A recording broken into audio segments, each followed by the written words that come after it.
Homeland by R.A Salvatore. Prelude. Never does a star grace this land with a poet's light of twinkling mysteries, nor does the sun send to here its rays of warmth and life.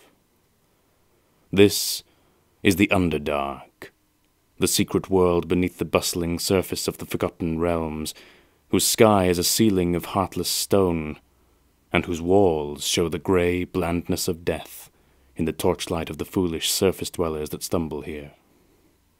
This is not their world, not the world of light. Most who come here uninvited do not return.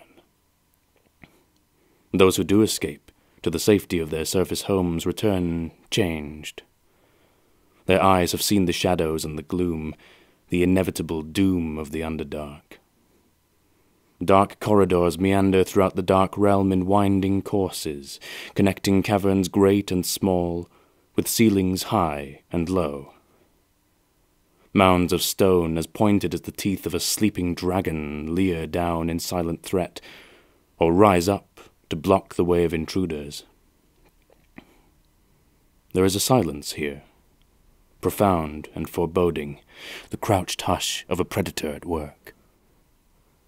Too often the only sound, the only reminder to travelers in the Underdark that they have not lost their sense of hearing altogether, is a distant and echoing drip of water, beating like the heart of a beast, slipping through the silent stones to the deep Underdark pools of chilled water. What lies beneath the still onyx surface of these pools one can only guess. What secrets await the brave? What horrors await the foolish? Only the imagination can reveal, until the stillness is disturbed.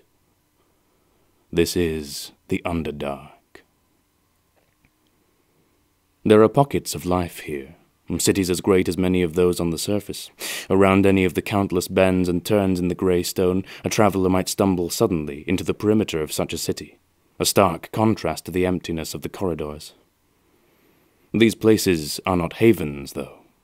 Only the foolish traveller would assume so. They are the homes of the most evil races in all the realms, most notably the Duergar, the Kuo-Toa, and the Drow. In one such cavern, 2 miles wide and 1,000 feet high, looms Menzoberranzan, a monument to the otherworldly and ultimately deadly grace that marks the race of Drow elves. Menzoberranzan is not a large city by Drow standards. Only 20,000 dark elves reside there, where in ages past there had been an empty cavern of roughly shaped stalactites and stalagmites. Now stands artistry, row after row of carved castles thrumming in a quiet glow of magic. The city is perfection of form, where not a stone has been left to its natural shape. This sense of order and control, however, is but a cruel facade, a deception hiding the chaos and vileness that rule the dark elves' hearts. Like their cities, they are a beautiful, slender, and delicate people, with features sharp and haunting. Yet the Drow are the rulers of this unruled world, the deadliest of the deadly, and all other races take cautious note of their passing. Beauty itself pales at the end of a dark elf's sword.